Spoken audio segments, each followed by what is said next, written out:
ಉಜ್ಜುವುದರಿಂದ ಪ್ರಾರಂಭ ಆಗುತ್ತೆ. ರಾತ್ರಿ ಹಾಸಿಗೆಗೆ ಹೋಗಿ ಮಲಗುವಾಗ ಕೊನೆ ಆಗುತ್ತೆ. ನಿಮಗೆ ಜಾನಪದದ ಗೀತೆಗಳನ್ನು ನೀವು ನೋಡಿದರೆ ಬೆಳಗ್ಗೆ ಹಲ್ಲು ಉಜ್ಜುವ ಪ್ರಾರಂಭದಲ್ಲೂ ಕೂಡ ಒಂದು ಗೀತೆ ಇದೆ. ನೀವು ಎದ್ದು ವಾಕಿಂಗ್ ಹೋಗುವಾಗ ಒಂದು ಗೀತೆ ಇದೆ. ನಂತರ ನೀವು ಬೆಳಗ್ಗೆ ತಿಂಡಿಯನ್ನು ತಾಯಿ ಮಗುವಿಗೆ ಕೊಡುವುದಕ್ಕೊಂದು ಗೀತೆ ಇದೆ. ಅದೇ ರೀತಿ ಮಧ್ಯಾಹ್ನದ ಊಟದ ಪಥ್ಯ ಹೇಗಿರಬೇಕು ಅಂಥೇಳಿ ಅದಕ್ಕೊಂದು ಗಾದೆ ಮಾತಿದೆ. ಸಂಜೆಯ ಉಪಹಾರವನ್ನು ಯಾಕೆ 7 ಗಂಟೆ ಒಳಗೆ ಸೇವಿಸಬೇಕು ಅಂಥೇಳಿ ಕೂಡ ಜಾನಪದ ಹೇಳುತ್ತೆ. ರಾತ್ರಿ ಮಲಗುವಾಗ ಲಾಲಿ ಹಾಡನ್ನು ಹೇಗೆ ಹಾಡಿ ಮಲಗಿಸ್ಬೇಕು ಅಂಥೇಳಿ ಜಾನಪದ ಹೇಳುತ್ತೆ. ಅಂದರೆ ಬೆಳಗ್ಗೆ 5:30ಗೆ ಪ್ರಾರಂಭ ಆದರೆ ಜಾನಪದ, ರಾತ್ರಿ ಮಲಗುವ ತನಕ ಜಾನಪದ ಇರುತ್ತೆ. ನಿಮಗೆ ಪ್ರಪಂಚದ ಯಾವ ದೇಶದಲ್ಲೂ ಕೂಡ ಯಾವ ಗೀತೆಗಳು ಕೂಡ ಈ ರೀತಿ ಇಲ್ಲ, ಈ ರೀತಿಯ ಸಂಸ್ಕಾರ ಕೂಡ ಇಲ್ಲ. ಜಾನಪದವನ್ನು ನಾವು ಯಾಕೆ ಉಳಿಸ್ಬೇಕು ಅಂತ ಹೇಳಿದರೆ, ಜಾನಪದ ಅಂತ ಹೇಳಿದರೆ ಅದೊಂದು ಸಂಸ್ಕೃತಿ ಮಾತ್ರ ಅಲ್ಲ, ಅದೊಂದು ಸಂಸ್ಕಾರ ಕೂಡ. ಈಗಿನ ಪ್ರಪಂಚದ ವಿದ್ಯಾಭ್ಯಾಸದ ಪದ್ಧತಿ ಹೇಗಿದೆ ಅಂತ ಹೇಳಿದರೆ, ನಾವೆಲ್ಲ ಹಿಂದಿನ ಕಾಲದಲ್ಲಿ ನೋಡ್ತಾ ಇದ್ವಿ. 1ರಿಂದ 5ನೇ ತರಗತಿ ತನಕ ಶಾಲೆಗೆ ಹೋಗ್ತಾ ಇದ್ದರೆ ಮಕ್ಕಳಿಗೆ ಅಲ್ಲಿ 80% ಸಂಸ್ಕಾರವನ್ನು ಕಲಿಸ್ತಾಯಿದ್ರು, 20% ವಿದ್ಯಾಭ್ಯಾಸವನ್ನು ಕೊಡ್ತಾಯಿದ್ರು 5ನೇ ತರಗತಿ ತನಕ. ನಂತರ ಅದು ಮುಂದುವರೆದು ಹೋಗ್ತಾ ಇತ್ತು. ಆದರೆ ಈಗೇನಾಗಿದೆ ಅಂತ ಹೇಳಿದರೆ, ನಾವು LKG UKG ಇಂದನೇ 80% ಶಿಕ್ಷಣ ಕೊಡ್ತೇವೆ, 20% ಸಂಸ್ಕಾರ ಕೊಡ್ತಾ ಇದ್ದೇವೆ. ಮಗುವಿಗೆ 5ನೇ ತರಗತಿಯ ಮಗುವನ್ನು ಕೂಡ ನಾವು ಹೋಗಿ ಬಸ್ ಹತ್ಸಕ್ಕಂಥ ಪರಿಸ್ಥಿತಿಯಲ್ಲಿ ನಾವಿದ್ದೇವೆ ಅಂತ ಹೇಳಿದರೆ, ಮಕ್ಕಳಿಗೆ ಆ ಸಂಸ್ಕಾರವನ್ನು ಕೊಡುವುದರಲ್ಲಿ ನಾವು ಎಡವಿದ್ದೇವೆ ಅಂತ ಅನಿಸುತ್ತೆ ನನಗೆ. ಅದಕ್ಕೆ ಉದಾಹರಣೆಯಾಗಿ ನಾನು ಹೇಳೋದಾದರೆ, ಇತ್ತೀಚೆಗೆ ನಿಧನವಾದಂಥ ಹಿರಿಯ ಜನಪ್ರಿಯ ನಟರಾದಂಥ ಪುನೀತ್ ರಾಜ್ಕುಮಾರ್ ಅವ್ರನ್ನ ಗಮನಿಸಿದಾಗ, ನಾನು ಅವರ ಒಂದು ಏನು ಆತ್ಮಕಥೆ ಇದೆ ಅದನ್ನು ಒಂದು ಓದಿದಾಗ ನನಗನ್ಸುತ್ತೆ, ಅವರು ಪ್ರಾಥಮಿಕ ಶಾಲೆಗೆ ಹೋಗಲೇ ಇಲ್ಲ. ಸಣ್ಣ ವಯಸ್ಸಿನಲ್ಲಿ 1ರಿಂದ 5ನೇ ತರಗತಿ ತನಕ ಅವ್ರ ಶಾಲೆಗೆ ಹೋಗಲೇ ಇಲ್ಲ. ಅವರ ವಿದ್ಯಾಭ್ಯಾಸ ಎಲ್ಲ ಮನೆಯಲ್ಲೇ ಆಯಿತು. ಯಾರ ಜೊತೆಗೆ ಆಯಿತು ಅಂತ ಹೇಳಿದರೆ, ಈ ದೇಶಕ್ಕೆ ನಟನೆಯ ಮುಖಾಂತರ ಇರ್ಬೋದು ಅಥವಾ ತನ್ನ ಜೀವಿಸಿದ ರೀತಿಯಿಂದ ಇರ್ಬೋದು, ಡಾಕ್ಟರ್ ರಾಜ್ಕುಮಾರ್ ಅವರು ಇಡೀ ದೇಶಕ್ಕೆ ಒಂದು ಸಂಸ್ಕಾರಕ್ಕೆ ಇಡೀ ದೇಶದ ಮಾಡೆಲ್ ಆಗಿ ಕಾಣಿಸ್ತಾರೆ. ಅಂಥವರ ಶಿಕ್ಷಣ ಅವರಿಗೆ ಪ್ರಾಥಮಿಕ ಹಂತದಲ್ಲಿ ಸಿಕ್ತು. ಹಾಗಾಗಿ ಪುನೀತ್ ರಾಜ್ಕುಮಾರ್ ಅವರು ಈಗ ಸತ್ತ ನಂತರ ನೀವು ನೋಡ್ತಾ ಇದ್ದೀರಾ, ಅವರಿಗೆ 75% ಜನಪ್ರಿಯತೆ ಅವರು ಬದುಕಿದ್ದಾಗ ಇತ್ತಂತೆ. ಈಗ ಅವರ ಜನಪ್ರಿಯತೆ 400ಕ್ಕೆ ಏರಿದೆ ಅಂತ. ಯಾಕೆ ಏರ್ತು ಅಂತ ಹೇಳಿದರೆ, ಆ ಸಂಸ್ಕಾರದ ಮುಖಾಂತರ ಏರ್ತು. ಮಹಾತ್ಮ ಗಾಂಧಿ ಕೂಡ 100ರ ಜನಪ್ರಿಯತೆಯನ್ನು ಹೊಂದಿದ್ರಂತೆ. ಆದರೆ ಸತ್ತ ನಂತರ ಅವರ ಜನಪ್ರಿಯತೆ ಕೂಡ 200ಕ್ಕೆ ಮಾತ್ರ ಏರ್ತು. ಅಂದರೆ ಪುನೀತ್ ರಾಜ್ಕುಮಾರ್ ಇವತ್ತು ಪ್ರತಿಯೊಂದು ಬೀದಿಯಲ್ಲಿ ನೀವು ಹೋಗಿ ನೋಡಿದಾಗ ಅವರ ಬಗ್ಗೆ ಒಂದು ಎಲ್ಲೋ ಒಂದು ಕಡೆ ಅಪ್ಪು ಅವರ ಫೋಟೋ ಇರುತ್ತೆ ಅಥವಾ ಇನ್ನೊಂದು ಇರುತ್ತೆ. ಯಾತಕ್ಕಿರುತ್ತೆ ಅಂತ ಹೇಳಿದರೆ, ಅವರು ಪರಿಪಾಲಿಸಿಕೊಂಡು ಬಂದಂಥ ಸಂಸ್ಕಾರದಿಂದ ಉಳಿದಿದೆ. ಹಾಗಾಗಿ ನಾವು ಮಕ್ಕಳಿಗೆ ಸಂಸ್ಕಾರವನ್ನು ಕೊಡಬೇಕು ಅಂತ ಹೇಳಿದರೆ ಸ್ವಲ್ಪ ಜಾನಪದ ಕಲೆಗಳತ್ತ ಅವರನ್ನು ತಳ್ಳಬೇಕಾಗ್ತದೆ. ಈಗ ಏನಾಗ್ತಾ ಇದೆ, 5ನೇ ಕ್ಲಾಸಿನ ಮಗು ಮೊನ್ನೆ ಎಲ್ಲೋ ಕೊಪ್ಪಳದಲ್ಲೋ ಎಲ್ಲೋ ನೋಡಿದೆ, ಜಾಸ್ತಿ ಮಾರ್ಕ್ಸ್ ಬಂದಿಲ್ಲ ಅಂಥೇಳಿ ಆತ 75% ಮಾರ್ಕ್ಸ್ ತೆಗೆದಿದ್ದ. ಆದರೆ ಅವರ ತಾಯಿ ಪಕ್ಕದ ಮನೆಯವರೊಬ್ಬ 79% ತೆಗೆದಿದ್ದಂತೆ. ಆತ ರಿಸಲ್ಟ್ ಮಾರ್ಕ್ಸ್ ಕಾರ್ಡ್ ಹಿಡ್ಕೊಂಡು ಬಂದಾಗ ಆ ತಾಯಿ ಹೇಳಿದ್ದಾಳೆ, ಆ ಪಕ್ಕದ ಮನೆಯವನ ಮಾರ್ಕ್ಸ್ ಕಾರ್ಡ್ ತೋರಿಸಿದ್ದಾಳೆ. 89% ತೆಗೆದವನಿಗೆ ಮಾರ್ಕ್ಸ್ ಕಾರ್ಡನ್ನು 75 ತೆಗೆದವನಿಗೆ ತೋರಿಸಿದ್ದಾರೆ. ತೋರಿಸಿ ಸ್ವಲ್ಪ ಹೀಯಾಳಿಸಿ ಮಾತನಾಡಿದ್ದಾರೆ. ಆ ಮಗು ಆತ್ಮಹತ್ಯೆ ಮಾಡ್ಕೊಳ್ಳುತ್ತೆ. ಅಂದರೆ ನಾವು ಪೋಷಕರಾಗಿ ಮಕ್ಕಳನ್ನು ಹೇಗೆ ಬೆಳೆಸಬೇಕು ಅನ್ನೋದ್ರೂ ಕೂಡ ಈಗ ಕಲಿಸುವಂಥ ಪರಿಸ್ಥಿತಿ ಬಂದಿದೆ. ಮಕ್ಕಳಿಗೆ ನಾವು 7-8ರಿಂದ CETಯ ಕೋಚಿಂಗನ್ನು ಕೊಡಲಿಕ್ಕೆ ಪ್ರಾರಂಭ ಮಾಡ್ತೇವೆ.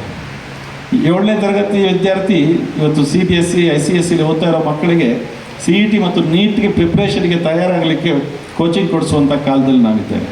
ಅಂದರೆ ನಮ್ಮ ಮಕ್ಕಳನ್ನು ನಾವು ಸಂಸ್ಕಾರಹೀನರನ್ನಾಗಿ ಮಾಡ್ತಾ ಇದ್ದೇವೆ. ಇದು ನಮ್ಮನ್ನು ಎಲ್ಲಿಗೆ ತಳ್ತಾ ಇದೆ ಅಂತ ಹೇಳಿದರೆ, ಈ ಜಾನಪದ ಇವೆಲ್ಲವೂ ಬಂದರೆ ನಮ್ಮ ಸಂಸ್ಕಾರ ಉಳಿತದೆ. ಯಾಕೆ ಜಾನಪದ ಕಡಿಮೆ ಆದಂಗೂ ನಮ್ಮ ಸಂಸ್ಕಾರ ಕಡಿಮೆ ಆಗುತ್ತೆ ಅನ್ನೋದಕ್ಕೆ, ನಾನು ಮೊನ್ನೆ ಇಲ್ಲೇ ಜಿಗಣಿ ಹತ್ರ ಒಂದು ಪ್ರಬುದ್ಧಾಲಯ ಅಂತ ಇದೆ, ಅಲ್ಲಿ ಹಿರಿಯ ನಾಗರಿಕರು ಅವರಿಗೆ ಆಶ್ರಯವನ್ನು ಕೊಡ್ತಾರೆ. ಅಲ್ಲಿ ನನ್ನ ಗುರುಗಳೊಬ್ಬರು ಅಲ್ಲಿ ಇದ್ದರು. ಅವರನ್ನು ಮಾತಾಡಿಸ್ಲಿಕ್ಕೆ ಅಂತ ನಾನು ಅಲ್ಲಿಗೆ ಹೋದೆ. ಅವರ ಇಬ್ಬರು ಮಕ್ಕಳು ಕೂಡ ಅಮೆರಿಕದಲ್ಲಿ ಸಾಫ್ಟ್ವೇರ್ ಇಂಜಿನಿಯರ್ ಆಗಿದ್ದಾರೆ. ಆದರೆ ಅವರ ತಂದೆಯನ್ನು ಅವರು ಅಲ್ಲಿ ವೃದ್ಧಾಶ್ರಮದಲ್ಲಿ ಬಿಟ್ಟಿದ್ದಾರೆ.